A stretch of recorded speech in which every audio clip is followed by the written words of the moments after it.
자, 오늘 첫 뉴스는 아무래도 어제 특검의 수사 발표가 있었으니까 관련 뉴스가 아주 쏟아지고 있어요. 네, 어제 특검이 수사 결과 발표하면서요. 박 대통령한테 적용한 혐의는 모두 5가지입니다. 삼성으로부터 뇌물 수수받은 거, 문화예술계 블랙리스트 작성 시행, 공무원과 민간의 인사부당 개입 등인데요. 이로써 박 대통령의 범죄 혐의는 검찰이 앞서 적용했던 8가지를 포함해서 총 13개로 늘었습니다. 네. 관련해서 이제 보고서도 냈죠. 예, 100페이지가. 네, 거의 100조 가깝습니다. 네, 여기 자세한 내용들이 있는데 오늘 언론들이 이제 그 보고서 기반해서 후속 보도들을 많이 냈어요. 관련 보도 좀 모아서 알려주세요. 네, 한겨레 보도가 좀 눈에 띄는데요. 관련된 공무원들이 어떤 역할을 했는지에 대한 특검 관계자발 설명입니다. 안종범 전 수석 같은 경우에는 돈을 받아내는 일을 했고 김기춘 전 실장 같은 경우에는 반대파를 좌파로 몰아서 척결하는 일을 했고 우병우 전 수석 같은 경우에는 이 과정에서 매질을 가하는 일을 했다라는 식으로 해석을 하고 있습니다. 딱 들어맞죠, 여기에. 예. 그러니까 반대파 박근혜 대통령을 반대하면 다 좌파가 돼요. 예. 그리고 이제 다 척결하고 그리고 이제 공무원들이 말을 안 듣면 잘라버리고. 예, 예. 속칭 매질이죠. 여기서 나오는. 그리고 안정범 수석은 돈을 받아내는 역할을 하는데 그 앞에 2단계가 있죠. 최순실 씨가 돈벌 사업 계획을 세우고, 예. 그 사업 계획을 세우면 대통령은 그걸 대통령명으로 지시하고 그런 다음에 이제 돈을 받아내는 거죠. 예. 훌륭한 역할 분담입니다. 네.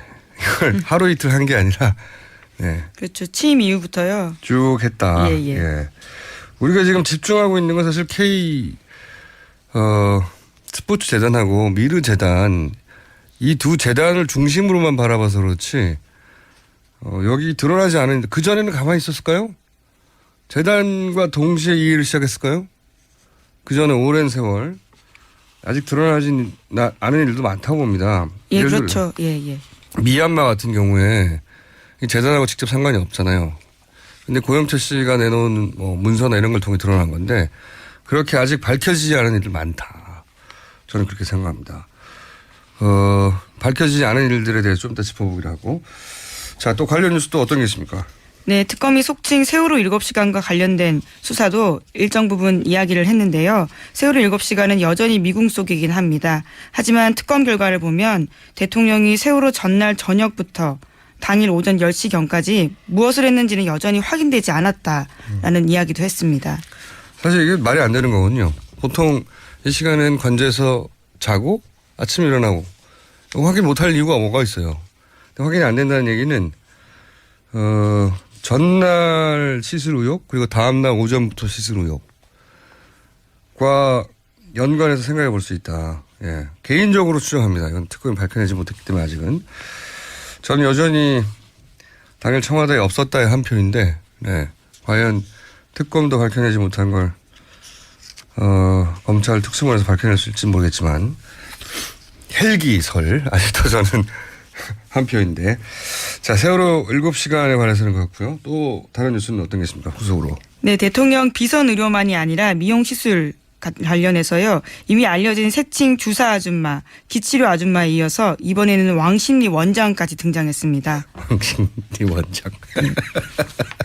운동치료사인데요. 예. 왕십리 원장도 수시로 청와대에 드나들었다라는 거고요. 이들 3명의 비선 의료진 같은 경우에는 모두 무면허 의료업자였다고 합니다. 무면허. 예. 박근혜 대통령에게 주사를 놓은 사람이 너무 많아요. 주사를 놓은 사람이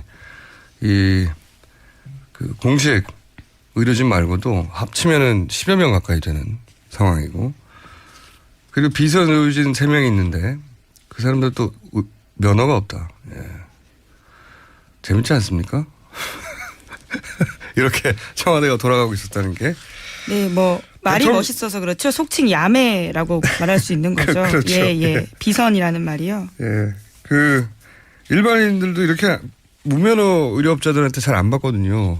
대통령이 왜 이렇게 해야 되는 건지. 그리고 대통령을 그렇게 만나기 힘들다고 비서실장도 김기춘 비서실장도 대통령 만나기 힘들었다는데 이분들은 그렇게 자주 만났어요. 이분들은 다 비선으로 몰래 들어가서 기록도 남기지 않고. 아, 재밌습니다. 참. 앞으로 다른 걸 다 정치형을 다 떠나서 이런 대통령은 다시 나오지 않을 것 같아요. 모든 걸 다 비선으로 처리하고 네, 왕심리 원장, 기치리 아줌마, 조사 아줌마가 수시로 나들고 재밌습니다. 이 뉴스는. 자, 다음 뉴스는요. 네, 블랙리스트 관련해서요. 순수 문예진 문학동네 세월호 참사 추모집 눈먼 자의 국가라는 책이 있거든요. 그 책을 내고 나서부터 문학동네가 우수도서가 우수수 줄었다라는 건데요. 2014년만 하더라도 25종이 우수도서였는데 2015년에는 5종으로 줄었고요. 게다가 문예지에 지원되던 10억 원의 지원 사업도 폐지가 됐다라고 합니다. 네, 블랙리스트에 올랐군요. 예. 한마디로. 여기 문예지인데 예, 추모집을 냈다는 이유로 그동안 우수도서가 엄청 많이 선정됐는데 한 달에 한 평균 두 권 정도 선정됐는데 그렇죠. 네, 다 없어졌다는 거고 지원 사업도 폐지됐다는 거고 이런 식으로 블랙리스트가 운영이 됐다는 거죠. 구체적 사례였고 또 어떤 게 있습니까? 네, 화이트리스트와 관련해서는요. 청와대가 정경련을 통해서 운영했다라는 건데요. 특검 발표에 따르면 특정 단체명과 금액까지 청와대 정무수석실이 지정해줬고요.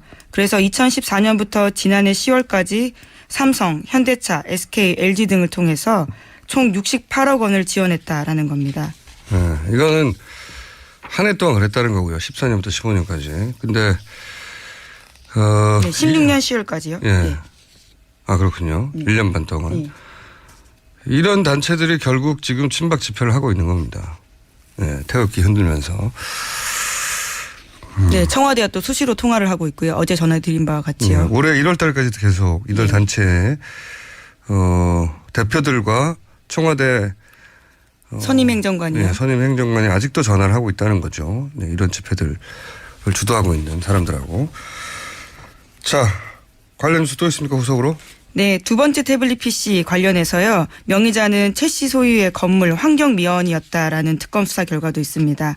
뿐만 아니라 사용 요금은요. 최 씨 비서의 명의로 국민은행 계좌에서 나갔다라는 건데요. 이 계좌에서는 다른 것도 나갔습니다. 최 씨 명의로 최 씨가 개통한 여러 대의 차명폰 요금도 나갔다라는 건데요. 특검 조사 결과에 따르면 최순실 씨가 직접 대리점을 찾아가서 개통했다고 하고요. 태블릿 PC 암호는 최순실 씨가 휴대전화 등에서 사용했던 L자 패턴과 같다고 합니다. 그리고요. 태블릿 PC에는 개통 다음 날인 10월 13일에 열렸던 박 대통령 말씀자료 수정본이 들어있었는데 검찰 조사에서 정호성 전 비서관은 이 자료를 자기가 최순실 씨에게 줬다 이렇게 인정했습니다. 이런 게 바로 증거가 차고 넘치는 거죠. 예. 최 씨 건물에 일하는 환경미화원이 했고 본인이 다른 대포폰 결제를 했던 계좌를 통해서 결제를 했고 본인이 개통을 했고 패턴도 같고 대통령 말씀 자료도 있고 정호성 비서관도 그 자료를 줬다고 하고 이게 아닐 수가 없잖아요. 그리고 이동 경로가 그대로 최순실 이동 경로가 일치하고 본인이 아니라는 거 아닙니까? 예, 여전히 부인하고 있습니다. 그리고 이런 거를 가짜 뉴스를 통해서 이제 배포를 하죠. 본인 것이 아니라고 계속해서 아직도 주장하고 있죠. 예. 가짜 뉴스 관련도 또 뉴스가 있나요? 예, 다른 가짜 뉴스도 갈수록 기승인데요. 헌재 선고 결과 나오는 걸 기대하면서 앞두고 가짜 뉴스가 계속 나오고 있습니다. 관련해서요. 최근에는 탄핵 찬성이 31%다. 이런 식의 가짜 뉴스까지 나오고 있습니다. 탄핵 찬성 의견이 31%다? 네, 그러니까 여론이 뒤집어졌다라는 거죠. 친박 집회에 나오는 분들의 탄핵 여론조사 아니에요? 근데 이 가짜 뉴스는 주시합니다. 이게 가짜 뉴스가 시작된 게 미 대선에서 트럼프 쪽에서 시작했거든요. 그때 이제 지금 우리나라 가짜 뉴스의 모태에 해당되죠, 사실은. 지금 우리나라 가짜 뉴스가 주장한 것들과 거의 원조니까 유사한 논리들을 구사했어요. 기성 언론들은 믿을 수 없다. 그러면서 뭐 예를 들어서 CNS 뉴스. 원래 CNN 뉴스잖아요. 네네. 근데 CNS 뉴스. 이게 친트럼프 뉴스 사이트가 만들어져요. 뉴스 사이트가 똑같이 생겼어요. 네. 철자랑 안 다르고. 우리도 이제 노컷 있잖아요, 뉴스가. 근데 노컷 일별하고 제어를 그런 식으로 만들었는데 여기 보면 이제 팩트가 아니라 이제 주장을 하는 건데 자기 주장을 뉴스의 포맷으로 만들어서 그렇죠. 사실처럼 주장을 합니다. 그리고 기존 뉴스 사이트하고 거의 같은 구성, 같은 디자인으로 만들거든요. 그 디자인으로 페이크 뉴스를 만들어서 미국 같은 경우는 페이스타임을 통해서 많이 유포했어요. 우리는 이제 카톡을 통해서 많이 유포하죠. 네네. 예. 거의 유사한 구조인데, 근데 미국 경우에는 그 배후에 그 엔지니어 출신으로 헤지 펀드를 운영해서 굉장히 큰 돈을 번 빅데이터 전문가가 있습니다. 미국에. 정치원금도 많이 내는 사람인데. 그 전문가가 프로를 고용해서 만든 사이트였어요. 실제로. 아마추어들이 한 게 아니고. 그리고 그 전문가는 트럼프 진영에 막대한 후원금을 냈던 사람이기도 하고. 여기서 이제 재벌과 또 겹치기도 하죠. 예. 우리나라 가짜뉴스 역시 이제 이 생산되는 뉴스의 포맷이나 사이트나 문구 그리고 기사를 만들어내는 속도, 배포 이런 거 보면은 매체 제작을 한 경험이 있는 사람이 총괄하는 게 거의 확실해요. 제가 보기에는. 아마추어들이 이렇게 단시간에 이런 사이트를 이렇게 만들어서 이렇게 많은 양의 콘텐츠를 이런 속도로 만들어서 이렇게 광범위하게 배포할 수가 없어요. 제가 우리나라 최초의 온라인 매체를 만들었지 않습니까? 아, 딴지일보. 예. 20년 전에. 예. 그리고 20년 가까이 유지했는데 전문가의 온라인 매체. 이 전문가가 보기엔 이건 프로의 솜씨고 그러니까 온라인 매체를 운영해 본 적이 있는 그 온라인 매체 의사 결정권자 레벨 그런 사람이 총괄을 맡고 그리고 그런 매체를 만들어 본 프로들이 뛰고 그럼 돈이 필요하잖아요. 거기에. 당연히.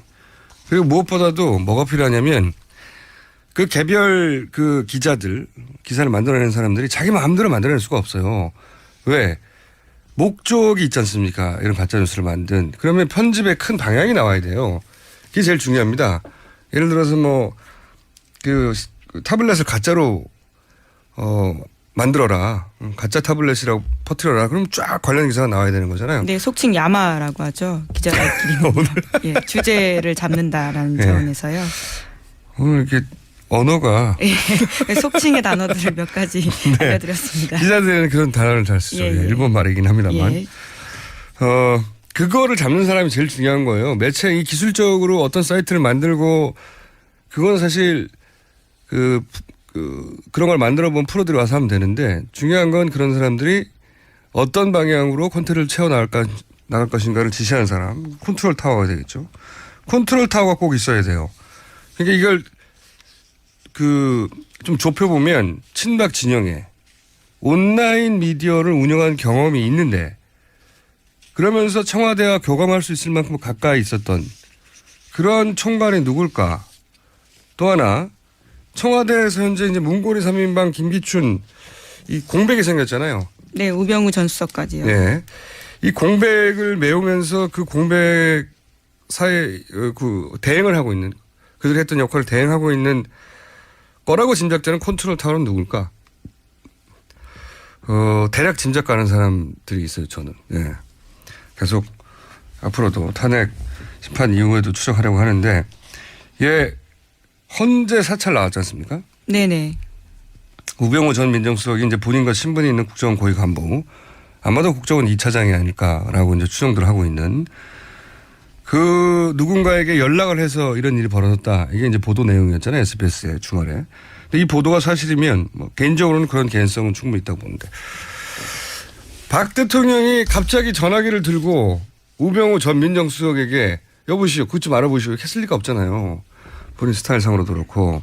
그리고 이걸 수십 년간 그렇게 해오지 않았는데 공식 라인을 통해서 했을 리도 없잖아요. 이런 일을. 불법인데. 그러면 중간에 누군가가 우병우 전 민정수석에게 연락을 했을 거 아닙니까? 당연히. 그것 좀 알아봐달라고. 저는 그 연락을 하는 사람이 이 가짜뉴스의 컨트롤 타워이자 친박 집회의 컨트롤 타워이자 그리고 지금 그 공백을 메꾸고 있는 동일 인물이다라고 개인적으로 추정하고 이 범주를 좁혀간 결과 후보들이 등장했습니다. 네. 아, 들인가요? 예, 복수인가요? 예. 아주 후보들이 등장했고 그중에서 추려가는. 박 대통령은 평생 아주 극소수의 신뢰하는 사람하고는 소통했거든요. 예. 그건 이미 평생을 통해 여러 방식으로 입증된 거고 여러 사람이 일을 이렇게 막 나눠서 하는 하지 않아요. 시스템을 믿지 않고. 예. 자, 누굴까요? 충분한 입증 자료가 나오면 제가 이제 공개할 생각인데 아직은 충분하지 않아요. 네. 이 그림이 좀 그려졌다. 가짜뉴스 등장하면 앞으로 다음 시간 정도에 뭔가 말할 수 있을 게 생기지 않겠는가 예고합니다. 예. 자, 다음 뉴스는요? 네, 양승태 대법원장이 어제 헌재 소장 권한대행인 이정미 재판관의 후임자를 지명했습니다. 때문에 불필요한 정치적 논란이 낳고 있는데요. 후임 재판관 지명이 탄핵 심판 선고 지연의 빌미가 되는 것을 우려해서 지명 절차를 유보했던 대법원이 갑자기 태도를 바꿨기 때문입니다. 이건 제가 보기엔 굉장히 비겁한 결정이에요. 왜 비겁한 결정이라고 생각하냐면 탄핵 심판 결과가 나고 그래봐야 일주일밖에 상관 차이가 없잖아요. 그때 발표하면 되잖아요. 근데 굳이 지금 발표했어요. 그죠? 만약에 정말 그 후임을 빨리 바꿨어야 했다면 진작에 지명했어야 되고요. 네. 근데 이제 이정미 재판관의 후임을 이렇게 지명해버리면, 그 친박 진영, 그리고 박근혜 대통령 대리인단, 예. 변호인단이 주장해왔던 그 지금 7명이 될지 몰라서 7명이 되기 전에 결론을 내려가 한다는 게 지금까지 논리였는데 그 논리를 반박할 수 있는 근거를 정해 주는 거거든요. 예, 그렇게 되는 셈이죠. 네. 그래서 이제 이걸 들어서 이제 후임 지명됐으니까 후임이 새로 오면 결론을 내자 급하게 할 필요 없다. 이 논리를 계속 주장하고 싶었는데 그동안 후임이 지명이 안 돼가지고 못했잖아요. 그래서 아마도 압박을 받았겠죠. 양승태 대법원장이요. 네, 대법원장도 보수 진영이 임명한 사람이니까 임명을 받았을 테고 또 한편으로는 그 국민적 여론이 있지 않습니까? 그 개입하면 안 된다고. 그러니까 어중간하게 발표한 거예요. 어중간하게 중간에 껴가지고 일주일만 있다가 발표하면 되는 것을 굳이 어중간하게 그래놓고 탄핵 선고에 영향을 주지 않으려고 했다. 말도 안 되는 소리죠. 선거에 영향을 주지 않으려고 했다면 임명을 일주일 있다가 하면 되는 겁니다. 예. 전혀 필요 없는 불필요한 그 논란을 만들어냈거든요. 이게 좀 어색한 게요. 이상훈 전 대법관 같은 경우에도 지금 후임 없이 나가 있는 상태거든요. 그러니까 대법원도 한 자리가 비어 있습니다. 이미 앞서서 비어 있는 자리에 대해서는 후임자 임명하지 않고 있는데 갑자기 헌재를 아직 나가지도 않은 자리에 대해서 후임자를 먼저 임명한 거죠. 그러니까 반쯤 어정쩡하게 박근혜 대통령 손도 들어주면서 그러면서도 요건 먹지 않게. 예, 진짜 어정쩡한 비겁한 결정이라고 봐요. 자, 그리고 앞으로 그 특검 저희가 잠시 후 2부에서 이제 특검 수사 발표를 자세하게 짚어보려고 하는데 특검이 발표한 내용 중에 아쉽다. 이거도 추적됐어야 하는 건데 김원지 기자는 없어요? 네, 아무래도 세월호 7시간과 관련돼서는요. 여전히 아쉬움이 많이 남습니다. 대통령 대면 조사도 하지 못했고 청와대 압수수색도 하지 못했기 때문에 결과가 굉장히 텅텅 비어 있거든요. 저는 개인적으로는 이 초기부터 주장했던 그랜드 레저 코리아라고 있어요. 아, 그랜드, GKL. 예. 예. 그랜드 코리아 레저군요. 예. 이 카지노 운영하는 회사인데. 예. 이거 관련해서는 이제 그 수수료, 그 그랜드 이름 자꾸 헷갈리네요. 코리아 레저. 네네. 코리아 레저에 소속된 장애인 펜싱 선수단의 그 수수료를 먹었다 이거거든요. 너무 작아요. 이권으로. 제가 계속 줄기차게 주장했는데 최순실의 이권에 대한 집착 정도 막 그 은행에서 조직 개편을 해서 자리를 만들어서도 사람을 꽂지 않습니까? 아니면 대사를 갑자기 전혀 경험도 없는 사람을 꽂아버리잖아요. 뻔뻔하게도 눈치 보지 않고. 그런데 그냥 그 수수료 사람당 1,000만 원 받아가지고 이것 때문에 카지노 이권에 이게 말이 안 된다고 봐요. 저는 수사가 할 게 너무 많아서 제대로 파헤치지 못했다고 생각하는데 줄기차게 노래 불렀던 카지노 정키빵. 예, 검찰 특수본에 제보하시는 걸로.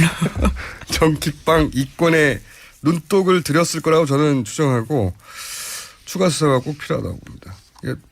제가 이게 여기에 대해서 계속 얘기하는 이유는 뭐냐면 그 박근혜 최순실 게이트가 어디가 바닥인가 얼마나 저열했는지 그 바닥을 들춰낼 수 있는 사안이에요. 그러니까 카지노에서 그 전기빵, 소위 이제 빚으로 도박하는 거죠. 예. 그거 사채 회수하는 거거든요. 그 사채 회수할 때 이권이 생겨요. 그거는 또 들었을 거라고 저는 봅니다. 크다고 저는 알고 있어요. 그리고 또 하나는 말 관련 사업들 있지 않습니까? 말 관련 네네. 사업들. 굉장히 코믹한데 우리 말나라가 됐잖아요. 예. 말 수입과 관련된 또는 승마 시설 갑자기 늘었는데 이 관련 이권이나 예산들이 막 숨어 있을 거라고요. 그리고 또 하나는 이것도 이제 특수본에 수사해야 된다고 보고 개인적으로 가장 황당한 게 이제 ODA 사업. 네. 이게 이제 개발도상국 원조자금 국가가 어느 정도 규모를 갖추고 경제 수준이 되고 그러면 그동안 원조 받아왔던 것을 대감다는 의미에서 원조 자금을 만들어서 운영한단 말이죠. 굉장히 뜻깊은 자금입니다. 근데 이걸 해먹으려고. 이걸 그리고 미얀마 대사까지 임명을 했고 워딩도 아주 좋지 않습니까? 자손 대대로 해먹을 수 있는 거라고 얘기를 했는데 근데 여기 주목하는 대목은 뭐냐면 여기서 이제 공장 부지를 무상으로 불화받으려고 했던 정황이 있잖아요. 네. 네네. 삼성을 통해서. 예. 네. 그래서 제가 이것은 개성공단과 연결될 수 있을 것 같다.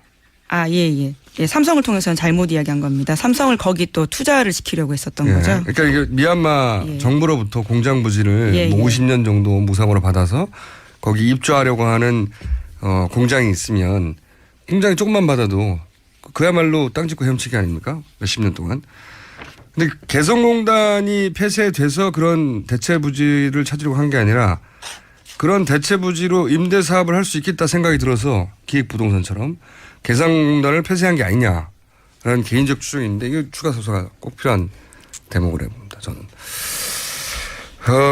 마지막으로 아직 특검을 통해서는 한 번도 등장하지 않았는데 저는 이것도 굉장히 큰 덩어리라고 생각하는데 실제 보유재산으로는 최순득 씨가 가장 많아요.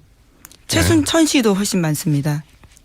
최순천 씨가 더 많아요? 네, 왜냐하면 서양 네트워크스라고 해서요. 사업체를 가지고 있는 가족이 있기 때문에요. 네. 뭐 물론 부동산은 어떻게 차이가 날지 모르겠지만 최순천 씨가 더 많다고 이번에 나왔습니다. 부동산까지 합쳐서 최순천 씨가 더 많아요? 2,700억 재산 중에서는 최순천 씨로 알고 있습니다. 잘못 알았군요. 예. 물론 최순득 씨도 많습니다. 네. 예. 많아요. 부동산이요. 뭐 예. 10억, 20억이 아니고 예, 1000억 예. 되니까 예, 다들. 예. 근데 이제 최순득 씨가 그 재산을 불려온 방식에 대한 제가 한번 그 주시에서 다룬 적이 있는 것 같은데 사채업을 했고 그리고 그 사채업을 하면서 기업의 인수합병 자금을 대고 그리고 나서 주가 조작을 해서 해먹는 전형적인 금융범죄인데 소위 엔터 쪽 비즈니스에 이런 일이 많거든요. 그 검찰 특수본에서 요 사안을 추가 수사를 하면 저는 이게 덩어리가 엄청나게 나올 거라고 봅니다. 엄청난 게. 그게 뭐 또 10억 해먹었네, 20억 해먹었네가 아니라 몇백억, 몇천억에 해당될 엄청난 잠겨 있다. 저는 최순실 일당에게 가장 큰 벌은 재산 몰수라고 보거든요. 예, 불법적으로 취득한 재산에 대해서는 끝까지 추적해서 대통령 탄핵하고 무관하게 그리고 정권하고도 무관하게 계속 특검해야 된다고 봅니다. 저는. 예, 현재 추진을 청구한 상태이긴 하지만 금액이 그렇게 많지는 않습니다. 전체 재산에 비하면요. 물론 지금 일반인한테 많은 돈입니다. 그렇죠. 예. 100억 있어요? 지금 추가로 특검이 찾아낸 건 200억에 불과하잖아요. 예, 그렇습니다. 그리고 최순실 씨가 평생 동안 공식적으로 한 사업이라고는 유치원밖에 없어요. 네, 초이 유치원이라고요. 예. 유치원을 경영했었고. 그것에서 어떻게 이 돈을 봅니까? 그리고 이 집안이 공식적으로 했던 사업이 양말 사업이에요, 예전에. 어떻게 몇천억을 법니까? 양말 사업하고 유치원 해가지고. 말이 안 되잖아요. 끝까지 추적해야 되는데 그게 굉장히 오래 걸릴 거거든요. 저는 상설 특검으로 꼭 재산을 불법적으로 취득한 본인들이 이제 그 이후에 그 취득한 재산을 기반으로 합법적으로 한 것도 있겠죠. 그건 제하더라도 불법적으로 취득한 재산은 아무리 오래 걸려도 몰수해야 되고 그러지 않으면 그렇게 해서 역사에 기록해 놓지 않으면 저는 다시 부활한다고 봅니다. 이런 사안들. 교과서가 등장했잖아요. 이거 보고 막 배워가지고. 좀 길게 했나요? 또 하나 아쉬운 거 우병우 전 수석에 관련된 수사. 뭐 아무래도 자료가 많이 안 넘어왔다고는 하지만요. 같은 검찰끼리 속칭 좀 봐준 거 아니냐라는 의혹을 살 수 있는 부분들이 있어서요. 그 부분은 좀 더 아쉽습니다. 우병우 전 민정수석에 대한 애착이 많으시군요. 관심이. 그거는 근데 특검에서 못하더라도 저는 한편으로는 이 정도까지 일이 됐는데 특수본에서 검찰 특수본에서 그냥 넘어갈 수 있겠나 이런 생각도 합니다. 예, 더 할 수 있도록 좀 압력을 넣어야 될 것 같습니다. 여론으로서요. 예. 자, 오늘 여기까지 하겠습니다. 좀 특검 수사 발표가 있어서 이야기가 길어졌는데 또 다뤄보겠습니다. 2부에서. 오늘 여기까지 브리핑을 하겠습니다. 시사인의 김은지였습니다. 감사합니다. 이렇게 청와대가 돌아가고 있었다는 게. 네, 뭐 말이 멋있어서 그렇죠. 속칭 야매라고 말할 수 있는 거죠. 그렇죠. 예. 비선이라는 말이요. 예. 그 일반인들도 이렇게 무면허 의료업자들한테 잘 안 받거든요. 대통령이 왜 이렇게 해야 되는 건지. 그리고 대통령을 그렇게 만나기 힘들다고 비서실장도 김기춘 비서실장도 대통령 만나기 힘들었다는데 이분들은 그렇게 자주 만났어요. 이분들은 다 비선으로 몰래 들어가서 기록도 남기지 않고. 아, 재밌습니다. 참. 앞으로 다른 걸 정치형을 다 떠나서 이런 대통령은 다시 나오지 않을 것 같아요. 모든 걸 다 비선으로 처리하고 네, 왕심리 원장, 기치료 아줌마, 조사 아줌마가 수시로 나들고 재밌습니다. 이준호. 자, 다음 뉴스는요? 네, 블랙리스트 관련해서요. 순수 문예진 문학동네 세월호 참사 추모집 눈먼 자의 국가라는 책이 있거든요. 그 책을 내고 나서부터 문학동네가 우수도서가 우수수 줄었다라는 건데요. 2014년만 하더라도 25종이 우수도서였는데 2015년에는 5종으로 줄었고요. 게다가 문예지에 지원되던 10억 원의 지원 사업도 폐지가 됐다라고 합니다. 네, 블랙리스트에 올랐군요. 예. 한마디로. 여기 문예지인데 예, 추모집을 냈다는 이유로 그동안 우수도서가 엄청 많이 선정됐는데 한 달에 한 평균 두 권 정도 선정됐는데 그렇죠. 네, 다 없어졌다는 거고 지원 사업도 폐지됐다는 거고 이런 식으로 블랙리스트가 운영이 됐다는 거죠. 구체적 사례였고 또 어떤 게 있습니까? 네, 화이트리스트와 관련해서는요. 청와대가 정경련을 통해서 운영했다라는 건데요. 특검 발표에 따르면 특정 단체명과 금액까지 청와대 정무수석실이 지정해줬고요. 그래서 2014년부터 지난해 10월까지 삼성, 현대차, SK, LG 등을 통해서 총 68억 원을 지원했다라는 겁니다. 네, 이거는 한 해 동안 그랬다는 거고요. 14년부터 15년까지. 근데 네, 16년 10월까지요. 예. 네. 아, 그렇군요. 1년 반 동안. 네. 이런 단체들이 결국 지금 친박 집회를 하고 있는 겁니다. 예, 태극기 흔들면서. 네, 청와대가. 자, 오늘 첫 뉴스는 아무래도 어제 특검의 수사 발표가 있었으니까 관련 뉴스가 아주 쏟아지고 있어요. 네, 어제 특검이 수사 결과 발표하면서요. 박 대통령한테 적용한 혐의는 모두 5가지입니다. 삼성으로부터 뇌물 수수받은 거, 문화예술계 블랙리스트 작성 시행, 공무원과 민간의 인사부당 개입 등인데요. 이로써 박 대통령의 범죄 혐의는 검찰이 앞서 적용했던 8가지를 포함해서 총 13개로 늘었습니다. 네. 관련해서 이제 보고서도 냈죠. 예, 100페이지가. 네, 거의 100조 가깝습니다. 네, 여기 자세한 내용들이 있는데 오늘 언론들이 이제 그 보고서 기반해서 후속 보도들을 많이 냈어요. 관련 보도 좀 모아서 알려주세요. 네, 한겨레 보도가 좀 눈에 띄는데요. 관련된 공무원들이 어떤 역할을 했는지에 대한 특검 관계자발 설명입니다. 안종범 전 수석 같은 경우에는 돈을 받아내는 일을 했고 김기춘 전 실장 같은 경우에는 반대파를 좌파로 몰아서 척결하는 일을 했고 우병우 전 수석 같은 경우에는 이 과정에서 매질을 가하는 일을 했다라는 식으로 해석을 하고 있습니다.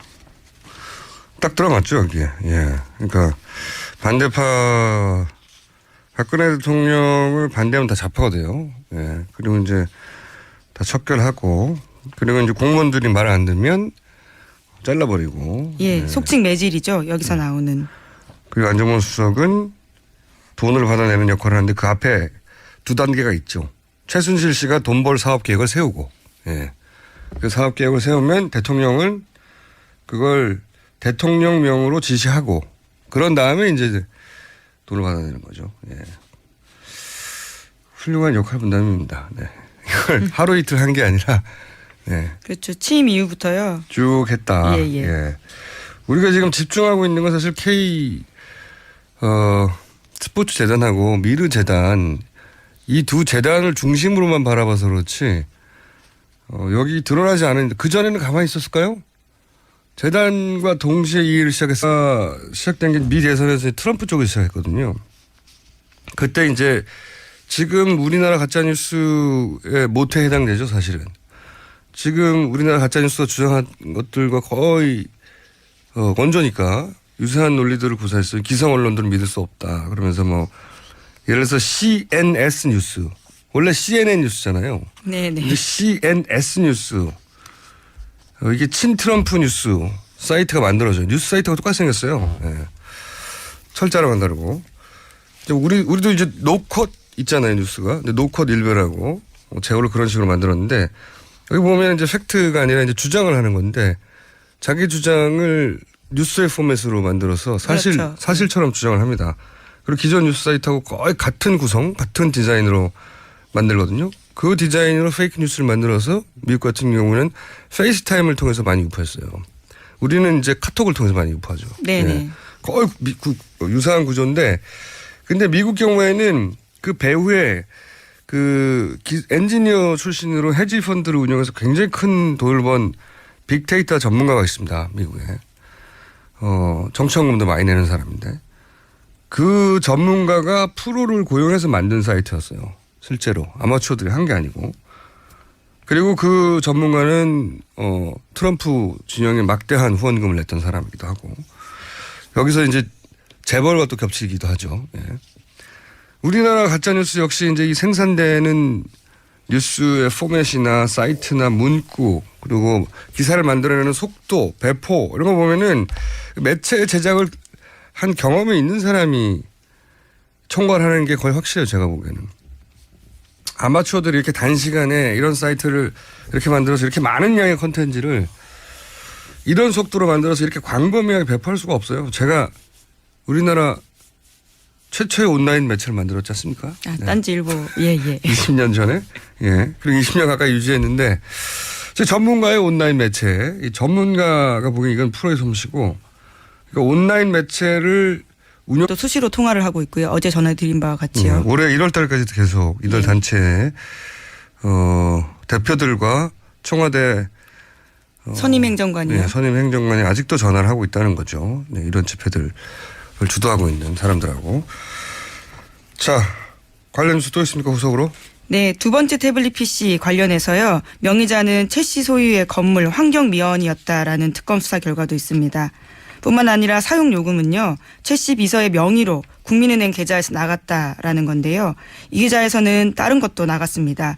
최 씨 명의로 최 씨가 개통한 여러 대의 차명폰 요금도 나갔다라는 건데요. 특검 조사 결과에 따르면 최순실 씨가 직접 대리점을 찾아가서 개통했다고 하고요.